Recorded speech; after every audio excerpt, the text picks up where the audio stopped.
Terima kasih Bapa. Dalam Tuhan Yesus berfirmanlah Tuhan. Kami butuh suara Tuhan. Dalam nama Tuhan Yesus yang siap sama-sama katakan. Amin. Tepuk tangan yang meriah bagi Tuhan Yesus. Please sit down. Welcome home GB Pelita. Nice meet you again. Please join with our social media. Silakan bergabung di sosial media gereja dan sosial media Bapak Gembala. Saudara bisa mendapatkan informasi dan mendapatkan firman Allah. Saudara, kita tidak terasa sudah sampai di Maret akhir dan minggu depan kita sudah masuk di Paskah.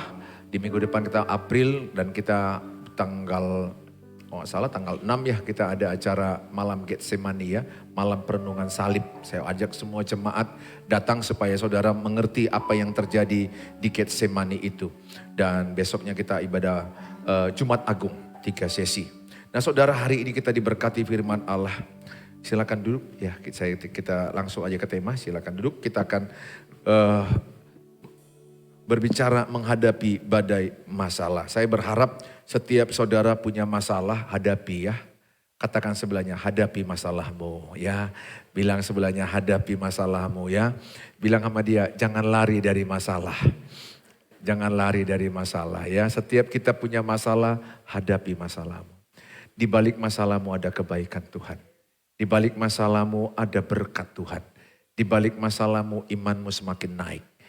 Ya, Allah tidak kurang kerjaan mengizinkan engkau punya masalah. Lihat Ayub, bagaimana Tuhan mengembalikan 2 kali lipat. Lihat Yusuf 13 tahun, bagaimana dia naik menjadi seorang penentu di Mesir. Bahkan memberi makan banyak bangsa. Dia dari sumur penjara, dia diangkat Tuhan menjadi seorang perdana menteri di Mesir. Orang nomor 2 setelah Firaun. Saudara, apapun masalahmu saya katakan hadapilah. Saya bisa merasakan beberapa di antara saudara sedang terpuruk dengan masalah. Engkau mungkin sedang tenggelam dengan masalah, merasa gak berdaya, merasa tidak mampu, bahkan engkau merasa sendiri menghadapi masalahmu. Beberapa di antaramu mungkin menangis menghadapi masalahmu. Tapi pesan Tuhan pada hari ini, hadapi masalahmu. Jangan lari. Ya, kalau engkau punya masalah pernikahan suami istri, jangan lari. Hadapi. Biasa itu suami istri ada persoalan. Ya, hadapi suami istri. Jangan, justru masalah saya dengan Ibu Gembala membuat kami jadi dewasa. Masalah itu mengajarkan kami jadi dewasa. Masalah itu membuat kami berubah. Jadi masalah itu mengajarkan sesuatu. Masalah itu ada pelajarannya. Oleh karena itu kalau engkau punya masalah, jangan lari ya. Jangan lari ke kafe, jangan lari ke dunia alkohol, jangan lari ke dunia perzinahan, jangan. Lari ke Tuhan. Amin. Karena Tuhan bilang Matius 11 ayat 28, marilah kepadaku yang letih, yang lesu, yang berbeban berat, aku akan berikan kelegaan. Tuhan tahu suatu waktu kau letih. Jangan-jangan juga beberapa di antaramu sudah letih ini. Coba lihat wajah kiri kanan, wajah lesu enggak, wajah letih enggak, dari wajahnya nampak itu. Kurang vitamin A, vitamin B, tongpes, kantong kempes, ya nampak itu ya. Saudara, kalau engkau letih datang ke Tuhan Yesus. Ya. Kalau engkau letih, jangan pergi ke alkohol. Datang ke Tuhan Yesus. Tuhan mengundang kita, marilah kepadaku. Tuhan tahu suatu waktu kau letih. Gak ada orang yang kuat terus. Gak ada orang yang hebat terus. Percaya saya bilang. Gak ada pendeta kayak saya, pendeta yang lain pernah titik terendah. Setiap kita pernah mengalami titik terendah. Di mana kita merasa seperti putus asa. Merasa gak berdaya. Merasa gak mampu menjalani tantangan itu. Ingatlah, pencobaan yang kau alami tidak melebihi kekuatanmu. Ya, Bapa tahu kemampuanmu. Jadi kalau engkau sekarang punya masalah, karena Tuhan tahu kau sanggup. Karena Tuhan tahu kau bisa menghadapinya. Kau bisa menjalaninya. Walaupun saya bisa merasakan beberapa di antaramu tertatih-tatih. Nangis sampai nangis. Jalani. Walaupun berat, melangkah maju.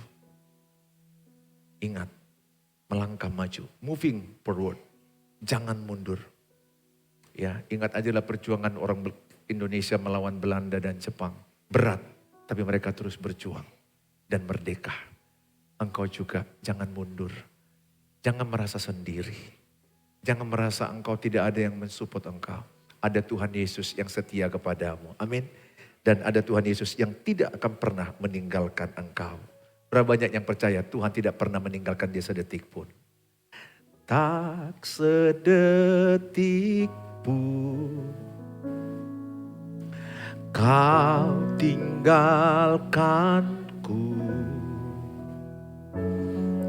Anugerahmu melimpah bagiku.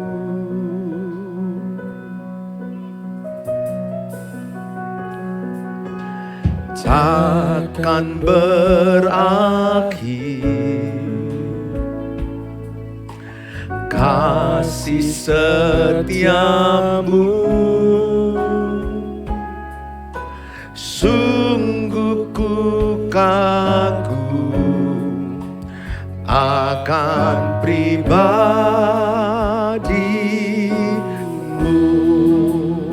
Tak sedetik pun Tuhan meninggalkanmu. Tak sedetik pun kau tinggalkanku. Anugerahmu melimpah bagiku.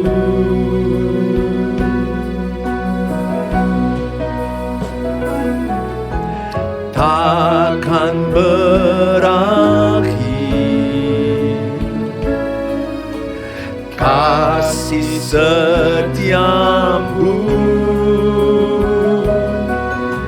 Sungguh ku kagum akan pribadimu. Betapa ku merindukan Engkau ya Tuhanku. Betapa ku merindukan Engkau ya Tuhanku. Jiwaku haus kepadamu. Sepanjang umurku, sepanjang umur hidupku, Kau memberkatiku, Kau memberkatiku. Ku puas dengan kebaikan-Mu. Sekali lagi dengan iman, tak sedetik pun, tak sedetik pun Kau tinggalkanku. Anugerah-Mu melimpah bagiku.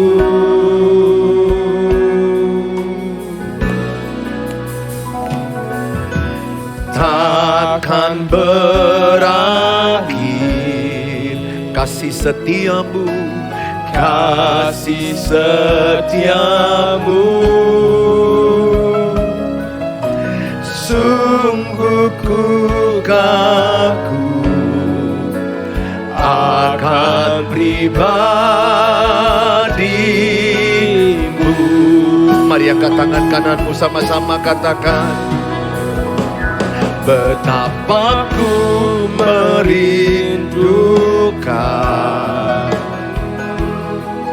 Engkau ya Tuhanku.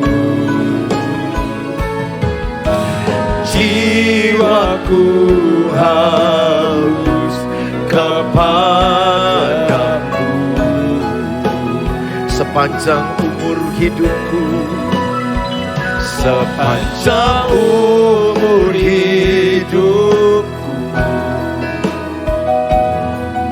Kau memberkatiku.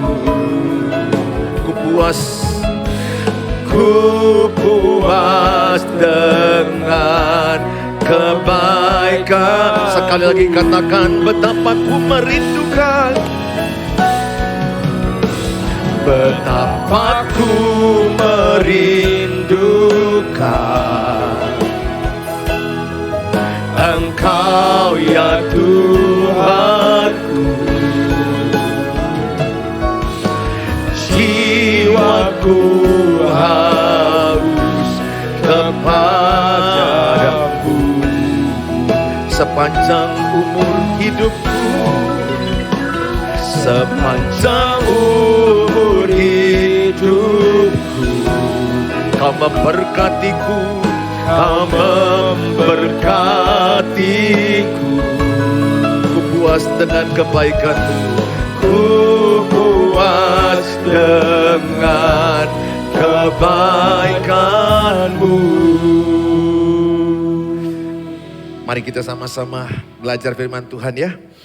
Dalam Matius 14 ayat 22 sampai 33 kita baca sama-sama. Matius 14 ayat 22 sampai 33 sama-sama kita baca. 1, 2, ya. Sesudah itu Yesus segera memerintahkan murid-muridnya naik ke perahu dan mendahulinya ke seberang. Sementara ia menyuruh orang banyak pulang. Sama-sama tiga lebih kuat lagi. Semua baca. 1, 2, ya. Dan setelah orang banyak itu disuruhnya pulang, Yesus naik ke atas bukit untuk berdoa seorang diri. Sudah malam, ia sendirian di situ. Perahu murid-muridnya sudah beberapa mil jauhnya dari pantai dan diombang-ambingkan gelombang karena angin sakal. Kira-kira jam 3 malam datanglah Yesus kepada mereka berjalan di atas air. Ketika murid-muridnya melihat dia berjalan di atas air, mereka terkejut dan berseru, "Itu hantu." Lalu berteriak-teriak karena takut. Tetapi segera Yesus berkata kepada mereka, "Tenanglah, aku ini, jangan takut." Lalu Petrus berseru dan menjawab dia, "Tuhan, apabila Engkau itu, suruhlah aku datang kepadamu berjalan di atas air." Kata Yesus, "Datanglah." Maka Petrus turun dari perahu dan berjalan di atas air mendapatkan Yesus. Tetapi ketika dirasanya tiupan angin, takutlah ia dan mulai tenggelam. Lalu berteriak, "Tuhan, tolonglah aku." Segera Yesus mengulurkan tangannya, memegang dia dan berkata, "Hai orang yang kurang percaya, mengapa engkau bimbang?" Lalu mereka naik ke perahu dan angin pun redahlah. Dan orang-orang yang ada di perahu menyembah dia. Katanya, "Sesungguhnya engkau anak Allah." Lalu mereka naik ke perahu dan angin pun redahlah. Ingat, suatu waktu masalahmu pasti selesai. Katakan, masalahku pasti selesai. Ya, masalah enggak pernah selama-lamanya. Enggak ada masalah yang selama-lamanya. Kasih Yesus selama-lamanya. Jadi kalau ada masalahmu hari ini, yakin aja pasti selesai. Asal kau hadapi. Kalau makin lari, makin banyak masalahmu. Kalau engkau salah, mengaku dosa sama Tuhan. Tuhan ampuni. Ya, kalau engkau terlilit utang, bayar utangmu dan jangan banyak berutang lagi. Pasti selesai. Kenapa orang akhirnya utangnya enggak selesai? Utang yang satu enggak dibayar, berutang lagi ke tempat lain. Akhirnya enggak selesai seumur hidupnya. Oleh karena itu saya katakan sama saudara, saudara hadapi masalahmu. Nah saudara, bagaimana kita menghadapi masalah menurut firman Allah ini? Yang pertama dikatakan adalah berfokus kepada Kristus. Berfokus kepada Kristus. Katakan, saya mau berfokus kepada Kristus. Dari cara ngomongmu aja kurang percaya saya. Nah, coba katakan, saya berfokus kepada Kristus. 1, 2, ya. Lebih serentak lagi, atas, di belakang, dan di depan semuanya kita katakan, saya berfokus kepada Kristus. Bilang sebelahnya, jangan fokus masalah. Pernah nggak saudara jumpa orang sikit-sikit masalah yang diomongi, capek-capek kita dengan masalahnya. Akhirnya bosan lihat dia, asal jumpa masalah, asal jumpa masalah. Makan pangsit pun masalah, rasa pangsit pun jadi super mie. Ngomong masalah terus. Harus ada porsinya saudara. Yang pertama kita berfokus kepada Kristus. Kalau kita belajar pada ayat 28 dan pada ayat yang ke-29. Nah saudara dikatakan pada ayat 28 dan 29 sama-sama kita membaca 1, 2 ya. Lalu Petrus berseru dan menjawab dia, "Tuhan, apabila engkau itu suruhlah aku datang kepadamu berjalan di atas air." Kata Yesus, "Datanglah." Maka Petrus turun dari perahu dan berjalan di atas air mendapatkan Yesus. Saudara, Konteks ini adalah latar belakangnya Yesus baru menyelesaikan mujizat memberi makan 5.000 orang. Dari 5 roti 2 ekor ikan. Kemudian pada menjelang malam dia suruh semua pulang pengikut-pengikutnya itu. Gara-gara mereka sudah menginginkan Yesus cocok jadi raja. Nah, Yesus menolak jadi raja. Karena belum waktunya dia diangkat menjadi raja. Ada kairos, ada waktunya Tuhan. Karena mereka melihat ada makanan, ada mujizat, wah enak ini ikut Yesus. Yesus ajalah jadi raja kita, kita bisa makan dengan 5 roti, 2 ekor ikan, sisa 12 bakul. Yang makan 5.000 orang laki-laki, kali 3 mungkin 15 sampai 20.000. Kalau dihitung istri dan anak-anak mereka. Nah saudara, Yesus menyuruh pulang dan pulanglah yang 5.000 orang ini bersama istri dan anak-anaknya. Katakan tuh 15.000 lebih. Dan murid-murid Yesus juga pulang naik perahu. Dan mereka pulang tanpa Yesus. Mereka pulang tanpa Yesus. Mereka naik perahu, kemudian mendayung perahunya. Tiba-tiba ada angin sakal, ada badai. Gelombang air danau mulai masuk ke perahu mereka. Mulai oleng, mulai merasa ketakutan. Karena gak ada Yesus di tengah-tengah mereka. Mereka dalam ketakutan itu, mereka tiba-tiba didatangi Yesus. Lihat, Yesus yang menyuruh mereka untuk pergi mengikut Yesus. Tapi ada masalah. Artinya apa? Orang yang mengikut Yesus bukan berarti gak ada masalah. Orang yang mengikut Yesus diizinkan Tuhan ada ujian, ada masalah. Untuk menaikkan iman. Jadi kalau saudara punya masalah, punya tantangan, itu adalah bentuk Tuhan sayang samamu. Justru kalau gak ada masalahmu, harusnya mulai engkau bertanya, benarnya Tuhan sayang sama aku? Oh gak ada masalah. Karena dengan masalah itu engkau belajar banyak hal. Dengan masalah itu engkau akan dekat kepada Tuhan. Baca firman Tuhan. Karaktermu yang sombong jadi rendah hati. Yang kasar jadi lemah lembut. Jadi masalah itu adalah gurumu yang terbaik. Nah saudara, Yesus gak ikut dengan murid-muridnya, Yesus ke bukit berdoa. Ini kebiasaan Yesus yang sangat perlu diteladani. Dia suka berdoa sendiri di tempat yang biasa. Habis pelayanan, dia selalu berdoa dengan Bapanya. Ini yang saya pelajari. Dia naik ke bukit, dia berdoa seorang diri. Saya juga sebagai hamba Tuhan harus rajin berdoa pribadi. Berdoa bicara dengan Bapa, apa yang harus saya lakukan. Melayani GBI Pelita, melayani banyak jemaat lain juga. Saudara, doa itu kekuatan. Nah, murid-muridnya dibiarkan sendirian tanpa dia. Ada gelombang. Jadi mereka bayangkan di tengah-tengah jam 2 pagi, jam 3 pagi. Berjuang jarak 1-2 mil. Mereka mau menyeberang ke Kapernaum. Dan mereka mau pulang. Mereka begitu sulit. Begitu berat. Perahu yang mereka dayung begitu berat. Tiba-tiba Yesus datang di depan mereka. Berjalan di atas air jam 3. Mereka ketakutan. Kalau orang takut kan ngomongnya jadi lari. Oh ini mereka ketakutan. Hantu. Tuhan jadi hantu. Mereka ketakutan. Dalam ketakutan kita sering bingung.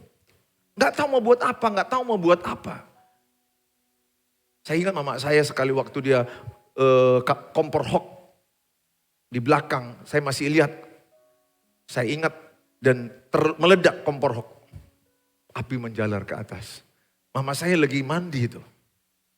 Saya lagi di belakang lagi mandi. Dia ambil anduk, dia langsung lihat kompor hok yang meledak itu. Dia lihat api udah mulai menjalar. Dia takut dan dia bingung. Dia bukan ambil air atau ambil goni basah untuk matikannya. Yang dia lakukannya adalah sambil dilihatnya api. Naik teruslah apinya. Api. Pernah mengalami kebingungan saat dijamret orang, mungkin pernah pengalamanmu mau buat apa? Mama saya seperti itulah, ketakutan gak tahu buat apa-apa. Saya juga pernah mengalami ketakutan ketika bapak saya meninggal tahun 86. Kemudian setelah meninggal 3 hari ada Namboru berkata bapakmu akan datang hari ketiga. Makin takut saya. Kami semua masih SMA kelas 1 waktu itu. Bapak mau datang nanti hari ketiga, siap-siap ya. Jadi malam ketiga itu betul-betul mengerikan bagi kami pada waktu itu. Mana lagi dibilangnya jam-jam 8, jam 9. Tadi bapakmu udah datang di garasi. di mobilnya, di setirnya. Namboru jumpa. Pakai apa dia? Pakai batik yang biasa itu. Kita orang ketakutan kan, iya ya. Terus apa katanya? Minta nasi. Kok nggak minta BPK ya? Dia minta nasi katanya bapakku. Terus kemudian apa Namboru buat? Kok kasihlah nasi. Habis makannya? Enggak. Berubah panas jadi dingin. Ya panas, nasi panas lama-lama dingin lah. Siapun cuma otak kita sudah otak ketakutan. Ya aja kita. Dan malam tidur jam 11, jam 12 malam, jam 12 habis ngomong-ngomong, jam 12 lewat setengah 1. Kemudian tiba-tiba awalnya jam 11 malam udah datang kucing. Meong. Ah itu bapakmu udah mau datang itu.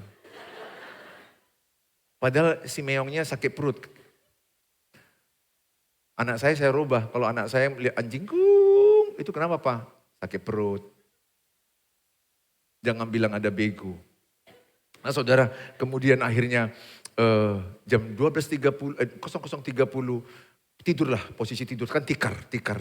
Rumah kami itu kayak ruko begitu, tikar. Posisi yang paling aman kupikir kalau bapakku dari belakang kena opung itu nomor duluan. Kalau datang nanti dari muka sana tulang itu yang kena, di tengah-tengah aku tidur begini. Sama adikku yang kok di sini, Pak Saldi Kultom. Dia lebih kecil juga lebih takut lagi. Yang penakut dengan penakut ketemu begini. Dan apa yang terjadi dan jam 00.30 tiba-tiba lampu mati. Satu kecamatan perdagangan. Kami di perdagangan mati lampu. Mati tak. Pas udah mati lampu langsung ada yang bilang ngarobe katanya ngarobe katanya. Waduh Tuhan dari mana datangnya? Ya Tuhan. Aku masih ingat aku salah pegang. Harusnya kupikir itu kaki meja rupanya paha Namboruku pegang. Aku bilang, kok paha aku kau pegang? Enggak tahu lagi aku Namboru. Udah takut aku gara-gara kau. Orang ketakutan bisa salting, betul enggak saudara? Iyalah orang ketakutan bisa salting, kita jadi kikuk, bingung enggak tahu buat apa. Pernahlah pengalamanmu ketakutan. Sama dengan murid-murid Yesus, ketakutan mereka, hantu. Apa kata Yesus? Tenanglah, aku ini. Jangan takut. Tenanglah aku ini jangan takut. Itu sama dengan perkataan Musa ketika dia melihat ada api kemuliaan di tengah-tengah semak belukar. Siapakah engkau? Aku adalah aku. Siapakah aku adalah aku? Aku adalah Allah Immanuel. Aku Allah yang menyertai engkau. Aku adalah Allah yang mengasihi engkau. Aku adalah Allah pencipta alam semesta. Aku adalah Allah yang mengasihimu sebagai bapa mengasihi anaknya. Tenanglah, aku ini jangan takut. Baru Petrus dengan begitu ekspresinya, ini kan orang yang agak emosional juga. Langsung dia berkata, ku tes dulu. Dia ingin menguji benar gak ini Tuhan atau hantu. Dia langsung berkata, jikalau engkau Tuhan, suruhlah aku berjalan di atas air. Datanglah, kata Yesus. Keluarlah Petrus dari perahunya. Waktu diinjaknya, 1 langkah dilihatnya Yesus, dia masih melangkah. 2 langkah dilihatnya Yesus, dia masih melangkah. Langkah yang ketiga bisa jadi masih dilihatnya Yesus. Dia masih melangkah, dia berjalan di atas air. Ada kuasa, ada pertolongan, ada mujizat. Tapi ketika dia mulai melihat angin yang begitu kuat, angin begitu kuat. Gelombang danau, air danau yang begitu kuat. Mulai dipikirkannya di sekitarnya. Mulai salpok. Salah fokus. Tadi kan salting, salah tingkah. Salpok. Salah fokus. Dia bukan lagi melihat Yesus, dia melihat dalamnya. Mulai dia khawatir, takut, gelisah. Dan mulai tenggelam. Baru dia berteriak, Tuhan tolonglah aku. Yesus mengangkat dia. Bangkitlah, hai kamu orang yang kurang percaya. Saudara yang saya kasihi, saya tidak tahu. Mungkin perahu kehidupanmu sama seperti murid Yesus. Engkau mendayung pernikahanmu. Wah, babak belur, gelombang badai. Ada yang begitu berat. Ada yang suaminya lari dengan perempuan lain. Ada yang istrinya lari dengan laki-laki lain. Ada yang memukul. Ada yang mertuanya menyerang dia. Keluarga mertua CS menyalibkan dia. Begitu berat perahu pernikahanmu, begitu berat mungkin perahu keluargamu, membesarkan anak-anakmu, engkau begitu berat. Tuhan berkata, tenanglah, aku ini jangan takut. Maka Tuhan bilang Matius 11 ayat 28, marilah kepadaku yang letih, yang lesuh, yang berbeban berat. Aku akan berikan kelegaan. Tuhan tahu suatu waktu engkau letih. Tuhan tahu suatu waktu engkau lesuh. Enggak ada orang yang kuat terus. Enggak ada orang yang hebat terus. Mau rohaninya sehebat apapun, pasti pernah mengalami yang namanya titik terendah dalam hidupnya. Pernah mengalami yang namanya kejenuhan hidup. Makanya sebagian orang bisa mengakhiri hidup bunuh diri. Karena dia merasa lonely, kesepian, jenuh dengan kehidupannya. Nggak ada yang mensupport dia. Dia merasa nggak berharga. Dia nggak merasa nggak ada arti hidupnya. Ada orang yang merasa hidupnya nggak berharga. Dia insecure dengan hidupnya. Dia nggak puas dengan hidupnya.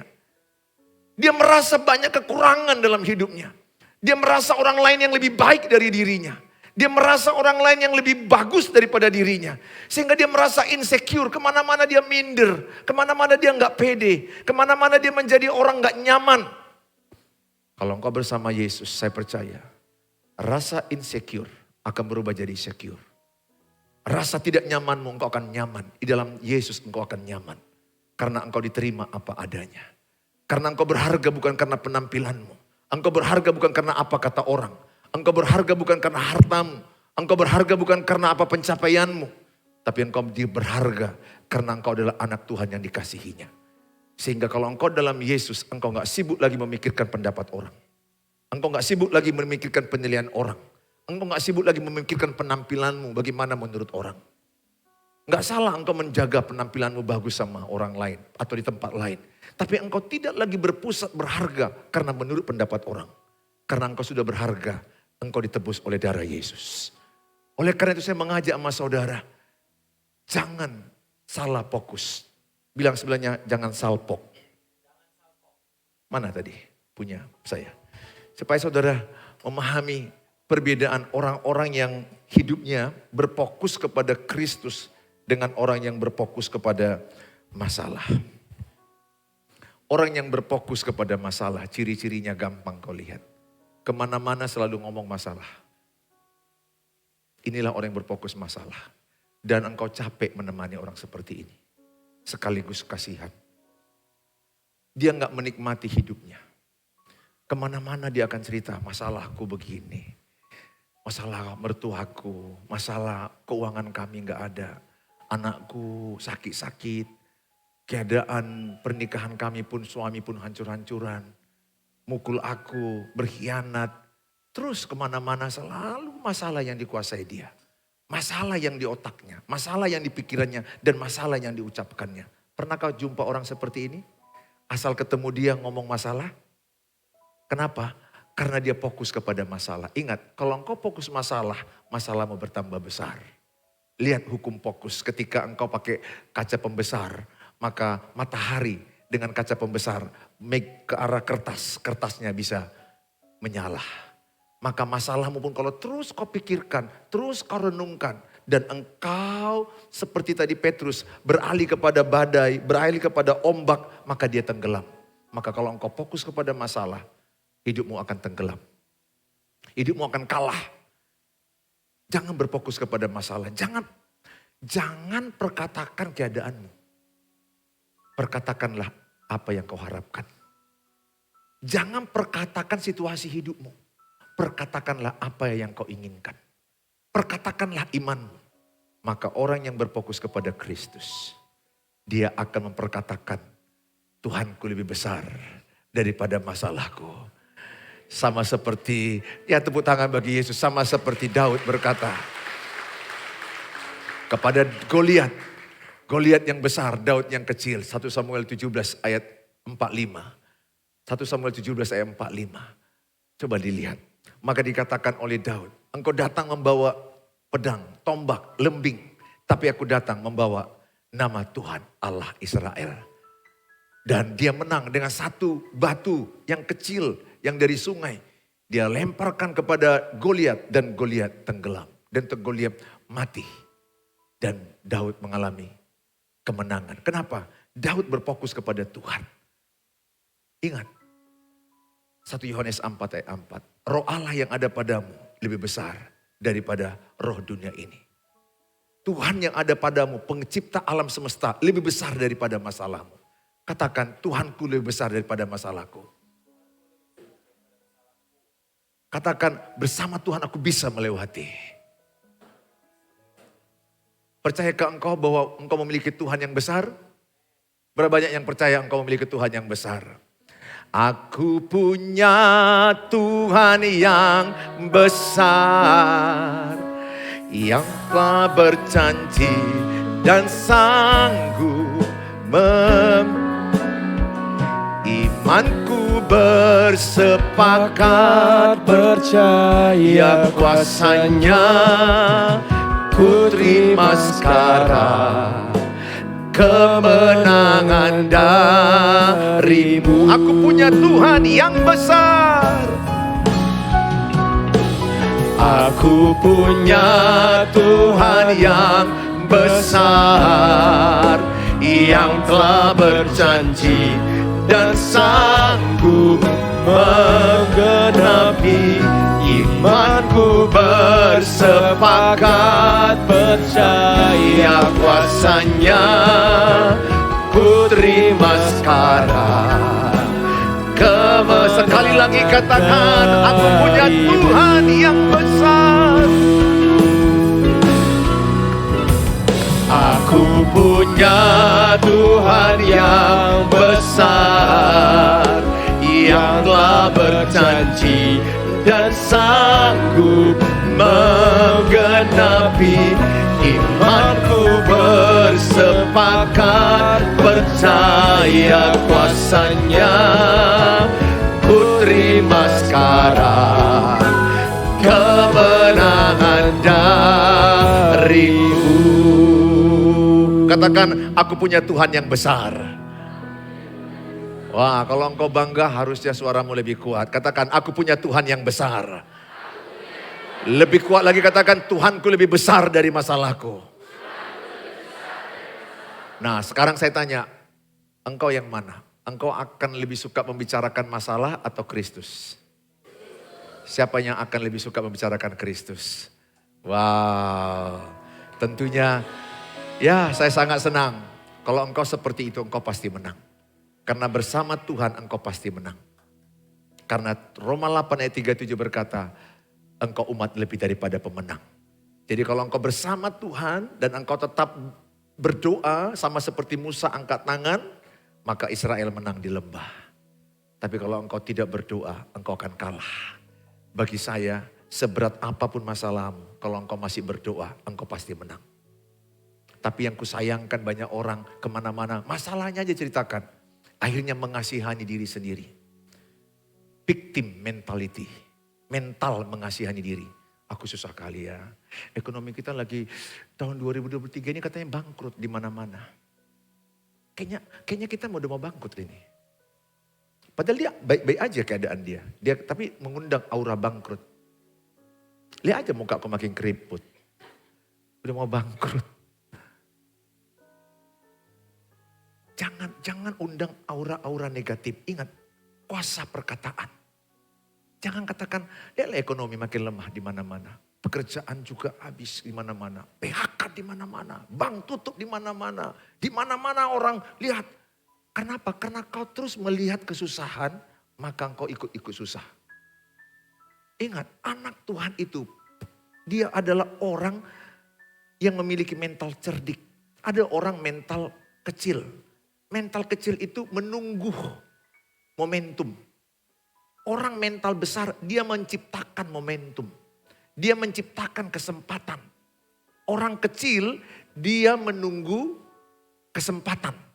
Orang yang besar mentalnya adalah orang yang menciptakan kesempatan. Dia yang menciptakan kesempatan. Orang cerdik yang lebih hebat. Dia menggunakan setiap kesempatan. Dia menggunakan setiap kesempatan menjadi berkat bagi hidup dia. Coba lihat orang, ketika orang di masa bulan suci seperti ini dikatakan ya, di saudara kita sepupu kan mereka sedang berpuasa. Kan ada yang lihat kesempatan, ada yang buat kue, ada yang buat ini, ada yang jualan. Ada orang di bulan Imlek yang lalu, ada orang buat lampion, kreatif, dia menggunakan kesempatan. Tapi orang yang kecil mentalnya nunggu bola, nunggu kesempatan datang. Engkau tidak akan bisa seperti itu. Tapi kalau engkau punya mental yang besar, engkau bisa menciptakan kesempatan. Tapi kalau orang yang kecerdik, segala momentum, segala kesempatan dibuat menjadi berkat bagi hidup dia. Saya percaya di masa-masa COVID yang sudah kita lewati ini, sekarang sudah mulai ke arah normal. Saya mau katakan, percaya, kalau engkau bersama Tuhan, engkau tidak pernah menganggur. Saya percaya tidak ada anak Tuhan menganggur. Maaf. Kalau sekarang ada anak Tuhan menganggur, dia belum sungguh-sungguh berjuang. Iman itu harus berusaha. Iman itu aktif, bukan pasif. Iman itu tidak menunggu. Sekarang Grab di mana-mana bisa. Ada kemauan, ada jalan. Jualan online bisa. Atau jualan apa aja di mana bisa. Kenapa? Di mana ada kemauan, di situ ada jalan. Di mana tidak ada kemauan, di situ banyak alasan. Sehingga orang yang diam pasif tidak akan diberkati Tuhan. Saya berdoa sekalipun samamu malam ini untuk pekerjaan. Kalau engkau diam saja, engkau tidak diberkati Tuhan. Tangan yang rajin membuat kaya. Tangan yang malas membuat miskin. Makanya engkau rajin. Sebagaimana orang Jepang menyembah dewa matahari. Mereka rajin. Kita punya Yesus yang bangkit dari kematian. Masa kita kalah dengan mereka? Kita bisa kalau kita mau kreatif. Katakan, pakai aku Tuhan. Aku bisa mengubah ekonomiku. Aku cakap menanggung ekonomiku. Aku cakap mengelola apa yang kau percayakan kepadaku. Setiap perkara kecil, Tuhan percayakan perkara besar. Saya mengajak setiap saudara, jangan victim mentality. Jangan mental korban, jangan mental mengasihani diri. Aku ini loh gak laku-laku. Lihatlah, makin tua aku makin gak laku-laku. Kurasa gak kawin aku ya. Dia pula yang meyakini dia gak kawin. Lihatlah, gak ada loh. Lalat aja pun gak singgap sama aku. Bayangkan kejam kali hidupmu saudara. Gak sehina itulah dirimu. Jangan rendahkan dirimu. Coba mulai sekarang engkau yakin victory mentality, mental pemenang. Engkau berdandan secukupnya. Pergi ke salon sekali-sekali mempercantik dirimu. Kalau agak lebar, kempeskan. Berusaha lah, entah apa. Namanya belum menikah, nanti kalau udah menikah lebar lagi gak apa-apa. Kan sudah ada yang punya, itu pun gak bagus lah. Nah tapi tidak, tetap jaga dirimu, berdandan. Ada beberapa anak-anak Tuhan gak mau peduli dandan. Tuhan lihat hati, kalau dia mau sama aku, hatiku yang penting. Enggak juga lah, laki-laki juga masih matanya masih manusia kok. Ya engkau mulai engkau berias sikit-sikit lah pakai gunci, pakai bunci. Gitu. Iya, karena ada beberapa orang terlalu rohani kali. Biar roh Tuhan yang mengangkat dia datang sama aku. Ingat ya, jodohmu itu datang, Tuhan kasih di komunitasmu, kau yang memilih. Jangan sok-sok rohani kali, oh Tuhan. Di antara yang datang ibadah ini, yang baju apa kira-kira? Di belakangku, di depanku, Tuhan bilang lebay. Cukup aja dengan engkau berdoa, Tuhan siapakah temanku yang kau berikan? Tuhan akan berikan komunitasmu. Dan ingat, engkau yang memilih, bukan Tuhan. Tuhan memberikan di sekelilingmu, yang dekat-dekat samamu, circle-mu. Jangan kau ambil yang jauh dari circle-mu. Kau ambil orang Perancis, terlalu jauh. Kau gak tahu sifatnya, gak tahu karakternya, bisa-bisa aja. Tapi harus dari circle dulu. Di antara circle-mu ada 5 orang. Baru kau bilang, siapa Tuhan? Si Lamhot, hot kali kulihat. Si Dapot kayak knalpot kulihat. Tuhan siapa? Si Tigor kayak Batagor kulihat. Yang mana Tuhan? Di hatimu ada satu, Ramces. Ngences kulihat Tuhan. Keren memang, tapi ngencesnya itulah Tuhan. Di antara circle-mu itu Tuhan akan memberikan kepadamu petunjuk. Siapa yang paling cocok samamu? Ingat, yang memilih dirimu. Katakan yang memilih saya. Dan kalau engkau yang memilih, tapi seizin Tuhan. Amin. Jangan suruh Tuhan ujian, pilihlah Tuhan, coret yang tidak perlu. Ke ujian multiple choice saja kau buat. Kau yang, saudara, minta sama Tuhan. Saya yakin, kalau engkau bersama dengan Tuhan, engkau akan punya victory mentality. Yang kedua, hadapi dengan iman. Apapun masalahmu, hadapi dengan iman. Sama kayak seperti si Daud tadi, dia hadapi dengan iman. Jangan lari. Saya sudah banyak menghadapi masalah. 53 tahun hidup saya. Saya menghadapi banyak masalah hidup. Saya belum pernah lihat saya kalah tanpa Tuhan. Artinya saya akan selalu menang dengan Tuhan, itu maksudnya. Tanpa Tuhan saya pasti kalah. Saya perbaiki. Tanpa Tuhan saya pasti kalah. Bersama Tuhan sepanjang hidup saya 53 tahun. Ku hitung-hitung tadi berapalah badai hidupku ya. Hitung-hitung sebelum khotbah tadi, banyak kali badai hidupku. Berjilid-jilid. Kalah drakor. Saudara, banyak sekali badai hidupmu. Tapi saya juga bangga samamu. Hari ini engkau masih bisa duduk seperti ini. Bahkan beberapa di antaramu bisa tertawa saat orang tertawa. Ada loh orang dia tertawa, dia diam aja dia. Memang itu perlu didoakan khusus. Karena ingat, orang hebat itu masih bisa tertawa di tengah masalah. Betul? Setuju? Orang hebat itu masih bisa senyum di tengah masalah. Cintanya diputuskan berkali-kali, dia tetap senyum. Gak apa-apa. Bahkan dibilang si Robert, kuputuskan kau. Hei setan, pergi kau, gak apa-apa. Banyak seperti kau lebih baik dikasih Tuhan. Jangan sok jago kau sama saya. Tuhanku menyediakan yang terbaik. Tapi jangan sampai kejam gitulah hei setan. Nah saudara, paling tidak, mana tahu dia selalu mengatakan, putus kita ya, putus ya. Ancam-ancam. Ngapain kau pertahankan, orang sudah ngancam-ngancam gitu. Sebelum kau ancam-ancam, aku duluan ya, putus, selesai. Ingat, Tuhan akan menyediakan yang terbaik samamu. Jangan gara-gara putus cinta, kau 3 hari gak makan. Waduh, bantalmu basah, banjir semua. Bajumu semuanya, waduh. Jangan, kasihan aku lihat kau, jangan. Kau terlalu banyak nonton Primindia soalnya, ganti. Sehingga kau mengalami keletihan, kelesuhan. Lagi kalau putus cinta, jangan terlalu banyak dengar lagu dangdut ya. Jangan, makin jatuh kau nanti. Kau harus dengar lagu rohani. Lagu-lagu bangkit. Percayalah, kalau ada orang yang memutuskanmu, tandanya Tuhan mau menyediakan yang lebih baik samamu. Dan kau juga jangan bucin ya. Beberapa di antaramu ini bucin. Udah WA-mu gak dibalas-balas. Ingat, kalau orang gak balas-balas WA-mu lagi, tandanya dia gak suka samamu. Tapi karena kau bucin, cinbu atau bucin? Bucin karena kau, aduh kenapa abang itu gak balas ya, kenapa abang itu gak perhatian. Kalau sudah gak perhatian lagi, tanda gak sayang samamu. Cari orang yang perhatian samamu. Cari orang yang sayang samamu. Karena setelah menikah kau tidak akan makan gantengnya. Tapi yang akan kau nikmati kesetiaan dan tanggung jawabnya. Pesanku samamu, yakinlah. Minta sama Tuhan, hadapi dengan iman. Tuhan, aku percaya Tuhan sediakan yang terbaik sama aku. Orang-orang yang hidup dengan iman.